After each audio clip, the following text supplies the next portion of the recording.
মহাদেব, আমরা শ্রাবণ মহোৎসবের আয়োজন করছিলাম, তখনই ব্রহ্মাণ্ডে একটা কোলাহল হলো। এরকম মনে হচ্ছে যে আজ কোনো একটা শুভ দিন। হ্যাঁ, শুভ দিন তো বটেই, কিন্তু আমরা সবাই খুব ব্যস্ত হয়ে পড়তে চলেছি। শ্রাবণ মাসের ব্যবস্থা করতে হবে। সম্পূর্ণ নিষ্ঠার সাথে আমরা কার্যরত আছি। নন্দী, গণপ্রেত, কোথায় তোমরা সবাই? মনে হচ্ছে যেন মা পার্বতীর আমাদের সবাইকে প্রয়োজন পড়েছে। কিন্তু আমরা তো সবাই মহাদেবের কাজে ব্যস্ত আছি। এখন আপনারা সবাই মাতা পার্বতীর কাছে যান। মনে হচ্ছে যে ওনার হয়তো খুব দরকার এখন আপনাদের সবাইকে।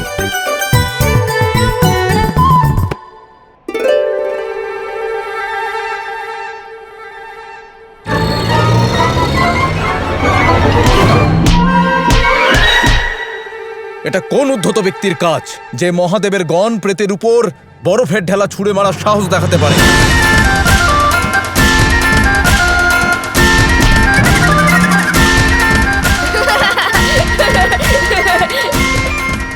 ওই দেখুন, ওই দিক থেকে প্রহার হচ্ছে। শিবের গণপ্রেতদের এরকম দুঃসাহস কে দেখাতে পারে? এটা দেখতেই হবে, চলুন। কে আছে এখানে? এদিক থেকে প্রহার হয়েছিল। কিন্তু এখানে তো কেউই নেই। বোকা বানালাম।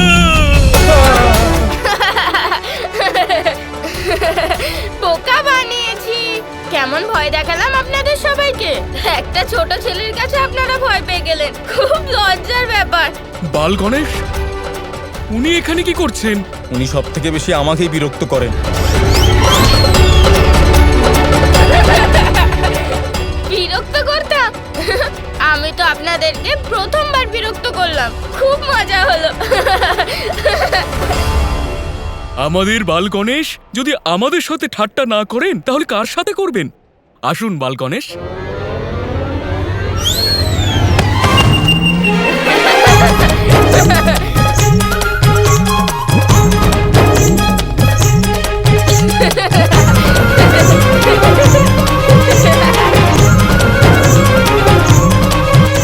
মাতা প্রণাম। এসব কি হচ্ছে এখানে? এত বড় হয়েও সবাই মিলে আমার আমার ছোট্ট গণেশকে বিরক্ত করছো? মাতা, বাল গণেশকে দেখে আমরা খুব প্রসন্ন হয়েছি, কিন্তু উনি আবার কি করে এলেন? আমি এখান থেকে গেলাম কখন? আর কেনই বা যাব আমার এই প্রিয় কৈলাস পর্বত ছেড়ে? দেখলেন তো মা, বয়স বেড়ে যাচ্ছে কিন্তু স্মৃতি কমে যাচ্ছে। এরকম কিছু না পুত্র। ওরা সবাই কত কাজ করে, তাই ক্লান্ত হয়ে গেছে। শোনো, আজ গণেশের জন্য মহাভোজ বানাতে হবে। মহাভোজ? আমরা তো শ্রাবণ মাসের উৎসবের জন্য ব্যস্ত আছি মা। গণেশের ভোজনের থেকে বেশি গুরুত্বপূর্ণ আর কিচ্ছু হতে পারে না। যা কিছু করতে হবে সব ভোজন বানানোর পরে করো।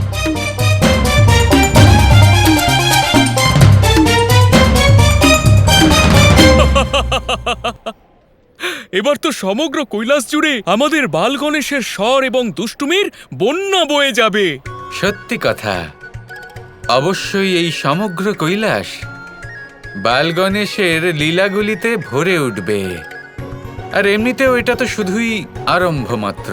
এরপরে দেখতে থাকুন কি হতে চলেছে। পুত্র গণেশ, আমি তোমার জন্য ভোজনের আয়োজন করতে যাচ্ছি। তুমি আমাকে কথা দাও, আমি যতক্ষণ না ফিরে আসছি তুমি এইখানে এই স্থানেই চুপটি করে বসে থাকবে, কোথাও যাবে না। কথা দাও আমায়। ঠিক আছে।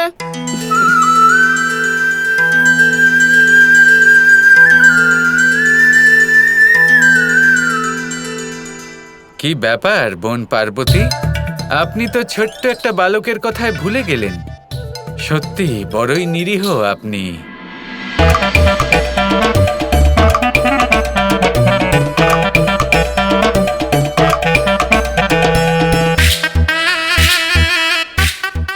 অসাধারণ, কি সুন্দর খেলনাটা। আমার এটাই চাই। কিন্তু এটা তো বাবার। যদি চাই তাহলে নিশ্চয়ই মানা করে দেবেন। একটা কাজ করি, এটা নিয়ে এখান থেকে পালিয়ে যাই।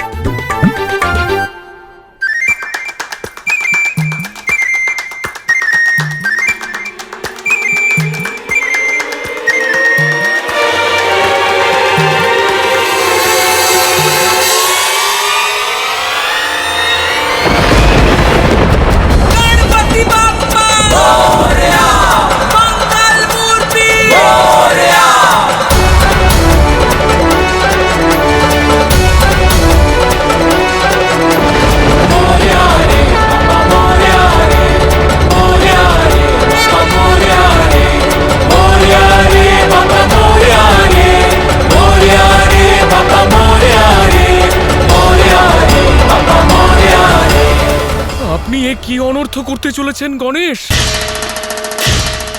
ওটা আবার ওখানে রেখে দিন। না নন্দী, আমি তো এটা নিয়ে খেলবো, আমি এটা কিছুতেই দেব না। গণেশ, এটা কিন্তু কোনো খেলার জিনিস নয়, এটা আবার রেখে দাও। আমার কাছে তো কোনো খেলার জিনিসই নেই, আর আমার তো এরকমই খেলনা চাই। এবার থেকে এটা আমার, আর আমি এটা দেব না। আর মা বলেছিলেন যে এখানে সব বস্তু আমার। তোমার মা ঠিক কথাই বলেছেন, কিন্তু যে বস্তুর শক্তি এবং তার প্রয়োগ করার বিষয়ে তোমার কোনো জ্ঞান নেই, সেগুলো নিয়ে মোটেই খেলা করতে নেই। ত্রিশূলটা জায়গায় রেখে দাও। না বাবা, এখন এটা আমার, এবার আমি এটা দেব না, দেব না, দেব না। গণেশ, আমি আবার বলছি, ত্রিশূলটা ওখানে রেখে দাও। না বাবা, এখন এই ত্রিশূল আমার, আমি এটা আপনাকে দেব না। এবার কিন্তু আমাকে রাগিয়ে দিচ্ছ তুমি। গণেশ ত্রিশূল ফিরিয়ে দিচ্ছেন না। এবার যদি মহাদেব গণেশের উপর রাগ করেন, তাহলে না না না না না, মাতা পার্বতীকে এখানে আনতেই হবে। এমনিতেই শ্রাবণ মাসের জন্য আমি যে তপস্যা করছিলাম তা তুমি ভঙ্গ করে দিয়েছো, আর এবার আমার ত্রিশূল হাতে নিয়েছো। ত্রিশূলের শক্তি তুমি জানো না। জানি তো, আপনি এটা দিয়ে অনেক চমৎকার করে থাকেন, এবার সেই সব চমৎকার আমি করব। গণেশ, এটা কি করছো? পিতার ত্রিশূল এক্ষুনি ফিরিয়ে দাও। না মা, এটা এবার আমার অস্ত্র, এটা আর বাবার অস্ত্র নয়।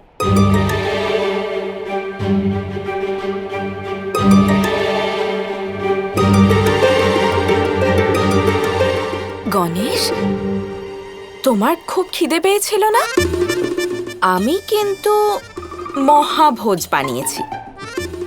যদি তুমি পিতাকে তার ত্রিশূল ফিরিয়ে দাও, তাহলে আমি তোমাকে মহাভোজ দেব। গণেশ, ঠিক আছে, কিন্তু আমি যেই 3 রকমের মোদক বলেছিলাম, তার সঙ্গে আপনাকে আরেক রকমের মোদক করতে হবে, নারকেল মোদক। নিশ্চয় পুত্র, কিন্তু তার আগে তোমায় মহাদেবের ত্রিশূল ফিরিয়ে দিতে হবে। আমার তো ইচ্ছে করছে না ত্রিশূল ফিরিয়ে দিতে, কিন্তু আমি মায়ের অনুরোধ ফেলতে পারি না। এই নিন।